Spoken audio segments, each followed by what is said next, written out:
ডিম টিক্কা, ডিম ফাটিয়ে নিলাম 6টা, তার মধ্যে চিলি ফ্লেক্স নুন দিয়ে ফেটিয়ে নিলাম, নিয়ে মাইক্রোতে 15 মিনিট দিয়ে দিলাম, ভাপা হয়ে গেল। এবার পিস পিস করে কেটে নিয়েছি, পিস পিস করে কেটে নিয়ে এবার এদিকে ধনেপাতা, রসুন, কাঁচা লঙ্কা, লেবুর রস দিয়ে ডিমের ভাপাটাকে মাখিয়ে নিচ্ছি। এদিকে প্যানে বাটার লাগিয়ে ব্রাশ করে এবার এগুলো দিয়ে উল্টে পাল্টে খুব ধুনিয়া আছে এটা হবে।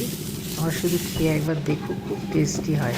আবার উপর থেকে আমি মাখন লাগিয়ে দিলাম, আর আমি আমার নাতিকে খেতে দিলাম। দেখি নাতি কি বলে। তোমাদের ভালো লাগলে লাইক, শেয়ার, কমেন্ট করো। নতুন যারা দেখছো প্লিজ সাবস্ক্রাইব করো, আমার পাশে থেকে।